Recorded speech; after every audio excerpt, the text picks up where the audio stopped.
দেখুন আমাদের বড়দের মন কিন্তু অনেক উদার, কিন্তু তাদের আশেপাশে যারা থাকে সেই মানুষগুলো কিন্তু অনেক সময় প্ল্যাটফর্মে আসতে দেয় না। প্রত্যেকে আমার কাছে কেন আসবে? আমি ইসলামের প্রয়োজনে আমি অন্যের কাছে যাব। তিনি কল্যাণ রাষ্ট্র তৈরি করার জন্য তিনি কিন্তু ইহুদিদের সাথেও চুক্তিবদ্ধ হয়েছেন, খ্রিস্টানদের সাথেও চুক্তিবদ্ধ হয়েছেন, তিনি কিন্তু পৌত্তলিকদের সাথেও চুক্তিবদ্ধ হয়েছেন। যে বিষয়টা হলো আপনি যেটা বলতেছিলেন যে ইমান আকিদার ঐক্যটাই তো আসলে মৌলিকভাবে যেটা আপনি শুরুতে বলে আসছেন। তো এই যে ডিভাইড অ্যান্ড রুল, প্রত্যেক জালেম শাসক যে ডিভাইড অ্যান্ড রুল করে, ভাগাভাগি কইরা রেখে দুর্বল কইরা তারপর সে শাসন করে, তো এইটা মুসলমান কেন মানতে যায় বা মুসলিম সমাজ এটা কেন মানে এই ফাঁদে কেন পা দিবে? অর্থাৎ ইসলাম যদি কেউ মানে, মুসলমানকে যদি ভাই বলেই মনে করে বা মুসলমানের সাথে যদি একটা আপনার কানেক্টিভিটি থাকে, রাসূল সাল্লাল্লাহু আলাইহি ওয়াসাল্লাম হাদিসে যেভাবে বলছেন যে এক শরীরের মতো, এটাই যদি প্রকৃতপক্ষে হয়, তাহলে আমরা ভাগাভাগির মধ্যে পড়ি কেন, হই কেন ভাগাভাগি? এই ক্ষেত্রে আমাদের কোনো মিস্টেক আছে কিনা? তারা তো আমাদেরকে ইউজ করতেই চায়। আমাদের কোনো আমলের কারণে অথবা আমাদের কোনো দুর্বলতার কারণে অথবা আমাদের কোনো রাজনৈতিক প্রজ্ঞার কারণে, কমতির কারণে আমরা কোনোভাবে ব্যবহার হচ্ছি কিনা, মানে বাংলাদেশের রাজনৈতিক পরিস্থিতিতে আপনি কি মনে করেন ভাগাভাগির বিষয়ে? চমৎকার একটি ইস্যু তুলে ধরেছেন, ধন্যবাদ আপনাকে।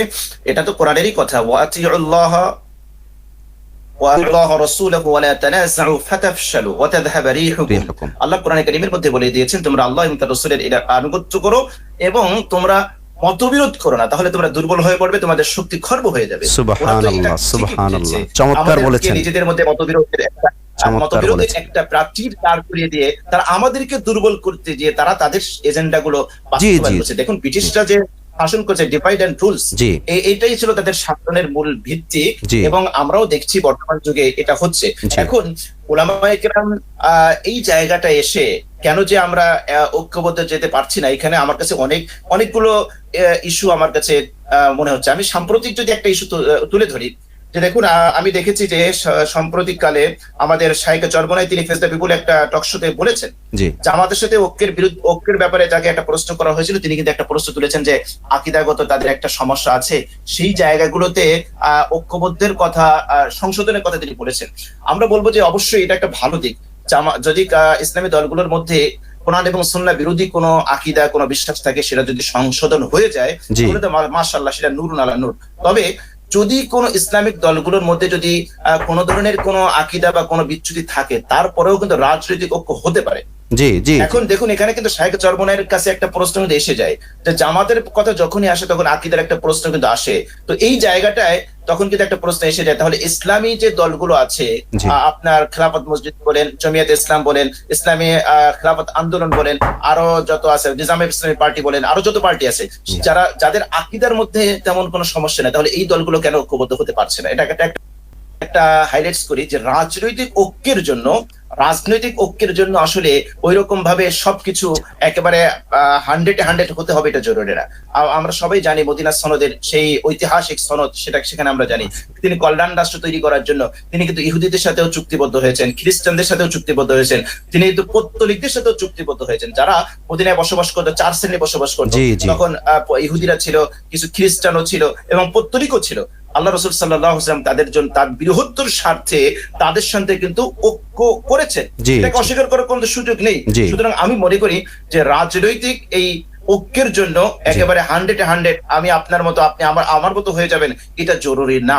এটা মতবিরোধ, আমরা বৈচিত্র্যের মাঝে আমরা ঐক্য চাই, আমরা বৈচিত্র্যের মাঝে আমরা ঐক্য চাই। বৈচিত্র্য থাকতে পারে, মতবিরোধ থাকতে পারে। আমরা পাকিস্তানের দৃষ্টান্ত দিতে পারি, পাকিস্তানের উলামায়ে কেরাম তারা ইসলামের স্বার্থে, বৃহত্তর স্বার্থে আমরা দেখেছি তারা একই প্ল্যাটফর্মে এসছে, কিন্তু বাংলাদেশের এই জায়গাগুলোতে কেন তারা হতে পারছে না? এখানে আমি কয়েকটি কারণ এখানে উল্লেখ করতে চাই। তার নম্বর 1 নম্বর হচ্ছে যে বর্তমানে ইসলামী দলগুলোর মধ্যে আগে আমরা দেখেছি যে অনেক বরেণ্য ব্যক্তিত্ব ছিলেন যারা সকলের কাছে গ্রহণযোগ্য, কিন্তু বর্তমান সময় সব মানুষের কাছে গ্রহণযোগ্য এরকম ব্যক্তিত্বের অভাব রয়েছে, যার কারণে একটু আপনার সাথে ইন্টারাপ্ট করি। আসলে আপনার আলোচনাটা অত্যন্ত গুরুত্বপূর্ণ আলোচনা মনে হচ্ছে, এই জন্য মাঝখান দিয়ে আমাদের একটু কাজ করে নেই। সেটা হলো যারাই যুক্ত হয়েছেন প্রিয় দর্শক শ্রোতা, আসলে 72+, 80-90 মধ্যে ওঠানামা করতেছি, প্লিজ সবাই একটু দয়া করে শেয়ার করে দিবেন, তাহলে আমাদের এই অত্যন্ত গুরুত্বপূর্ণ আলোচনা হযরতকে আমরা পেয়েছি, এটার থেকে অনেক মানুষ বাংলাদেশে প্রায় যারাই শুনবে প্রায় সব শ্রেণীর মানুষ ফায়দাবান হতে পারবেন।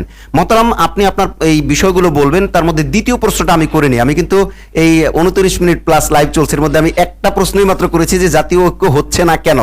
দ্বিতীয় প্রশ্ন যেটা আপনার কাছে রাখবো, জি, এটার মধ্যে এটা চলে আসবে, হয়তো বা আপনি আরো ভালো গুছাইতে বলতে পারবেন যে আপনি কি মনে করেন কোন দল বা কোনো ব্যক্তি এমন মনে করে যে আমার কাছে এসেই সবাই ঐক্যবদ্ধ হোক, এই সমস্যাটা কিন্তু সোশ্যাল মিডিয়াতে আছে এবং সব জায়গায় কিন্তু সমালোচনা চলছে। তো আপনার ওই কারণগুলোর মধ্যে এটাও যদি একটু যোগ করে দিতেন যে কোনো ব্যক্তি বা কোনো দল এরকম মনে করে কিনা যে আমার কাছে এসে সবাই ঐক্যবদ্ধ হোক বা আমাকেই সবাই আমির মানুক, এমন কেউ আছে কিনা? জি, ধন্যবাদ আপনাকে, অনেক চমৎকার একটি প্রশ্ন করেছেন, আমি ওইটা আসবো। তো ইসলামী দলগুলোর মধ্যে অনেকের যে ঐক্য হচ্ছে না, তার মধ্যে আমার কাছে আরেকটা কারণ মনে হয় যেটা, জি জি, যে ইসলামী দলগুলোর মধ্যে যারা নীতি নির্ধারণে আছে, যে এই নীতি নির্ধারকের মধ্যে সন্দেহভাজন কোনো ব্যক্তিত্ব আছে কিনা সেটা আমাদেরকে ভেবে দেখুন, আমাদের বড়দের মন কিন্তু অনেক উদার, কিন্তু তাদের আশেপাশে যারা থাকে সেই মানুষগুলো কিন্তু অনেক সময় প্ল্যাটফর্মে আসতে দেয় না। এই জন্য এই নীতি নির্ধারণী পর্যায়ে যাদেরকে আমরা মুসাহিব বলি, এরকম কোন ব্যক্তিত্ব ইতিপূর্বে আমরা দেখেছি। চমৎকার বলেছেন, আমি নাম নিচ্ছি না। তো সেই তাদের মন আমি দেখছি অনেক উদার, কিন্তু তারপরে তাদের ওই আশেপাশে যারা ঘোরাঘুরি করে তাদের কারণে কিন্তু অনেক সময় অনেকের বীজ কিন্তু মানে অনেক কিছু উনি চাইলেও করতে পারেন না। চমৎকার। তো এইটা কিন্তু গুরুত্বপূর্ণ একটা পয়েন্ট। এই জায়গাটা অবশ্যই আমাদেরকে দেখতে হবে যে আমরা এরকম কোন ব্যক্তির খপ্পরে আমরা পড়ে যাচ্ছি কিনা। আপনি যে দ্বিতীয় প্রশ্নটা করেছেন, আমার আরো অনেকগুলো কারণ ছিল, আমি ওটা বলছি না। দ্বিতীয় যে কারণটি বলছেন, দেখেন আমি এখানে বলতে চাই, ইসলামী দলগুলো ঐক্যের চিন্তা আছে কিন্তু কার্যকরী উদ্যোগ নেই। প্রত্যেকে কিন্তু ঐক্যের চিন্তা করছে যে হ্যাঁ ঐক্যবদ্ধ হওয়া দরকার, ফিট করছি যে আমার ঐক্যবদ্ধ হওয়া ছাড়া কোনো বিকল্প নাই। কিন্তু এখন পর্যন্ত আমরা দেখেছি যে বিগত সরকারের পতনের পর থেকে 1 মাসের বেশি হয়ে গিয়েছে, এখন পর্যন্ত কিন্তু ওই রকম কার্যকরী উদ্যোগ আমরা কিন্তু গ্রহণ করছি না। এখন আপনি যেটা বললেন যে আমি যদি বসে থাকি যে প্রত্যেকে আমার কাছে আসবে, না, সেটা কেন? প্রত্যেকে আমার কাছে কেন আসবে? আমি ইসলামের প্রয়োজনে আমি অন্যের কাছে যাব, এটা আমাদেরকে মাথায় রাখতে হবে। আমি তো আমার ব্যক্তি স্বার্থ নাই, আমাকে যদি যতক্ষণ না পর্যন্ত আমরা আমাদের ব্যক্তি স্বার্থকে জলাঞ্জলি দিতে না পারবো ততক্ষণ পর্যন্ত কিন্তু ঐক্য হবে না। এটাই হচ্ছে বাস্তবতা। আপনাকে আমাকে ব্যক্তি স্বার্থের ঊর্ধ্বে উঠে আমরা সবাই ইসলামের জন্য কাজ করি। প্রত্যেক দলগুলোকে যদি জিজ্ঞেস করেন, তাইলে মোহতারাম আপনি এইটা বলতে চান যে এরকম যদি থেকেও থাকে কেউ যে আমার কাছে আসুক, আমাকে আমির মানুক, তাইলে এটা উচিত না, অনুচিত? আমরা কারোর নাম মিন করব না, উচিত না। জি, এটা তো অবশ্যই ঐক্যের জন্য বড় একটা অন্তরায়। আপনি ঐক্য চাচ্ছেন, তার মানে কি আপনাকে উদার হতে হবে, আপনাকে স্যাক্রিফাইস করতে হবে। এখন আপনি আর আমি যদি বসে থাকি যে সালিশ মানে কিন্তু তার কাছে আমার, তাহলে তো হবে না ভাই, তাহলে তো কোনো ঐক্য কখনোই ঐক্য বরং অনৈক্য হয়ে যাবে। বরং সাধারণ মানুষের যেই কথাটা আমাদের সমাজে আমাদের ওলামাদের ব্যাপারে আছে যে আলেমরা একটা ব্যাপারে তারা ঐক্যমতে পৌঁছেছে যে তারা ঐক্যমত হবে না, এই ব্যাপারে তারা ঐক্যমত বা একমতে পৌঁছেছে। এই যে কথাটা আমরা চাই যে এটার একটা সমাপ্তি ঘটুক। আপনি যেটা বলছিলেন যে আমি বসে থাকবো আমার কাছে আসবে, এটা কখনোই ঐক্যবদ্ধ বা উদার দৃষ্টিভঙ্গি হতে পারে না। আমি মনে করি যে এটা একটা অহংকারী কথা, একটা দাম্ভিকতাপূর্ণ কথা। সুতরাং আমাদের প্রত্যেকের জায়গায় আমাকে স্যাক্রিফাইস করতে হবে, আমাকে ছাড় দিতে হবে। আর রাজনৈতিক ঐক্য এটা ভিন্ন ঐক্য, এটা আমাদের আকীদা ঐক্য না। আপনি আপনার আকীদায় থাকেন, আমি আমার আকীদায় থাকি। আপনি আপনার আমলগুলো দলিলের ভিত্তিতে করছেন, আমি যদি দলিলের ভিত্তিতে করি, সেই জায়গাকে দুইটাকে জোর করে একত্রিত করা, এটা আমি মনে করি যে এটা অনেক সময় হিতে বিপরীত হতে পারে।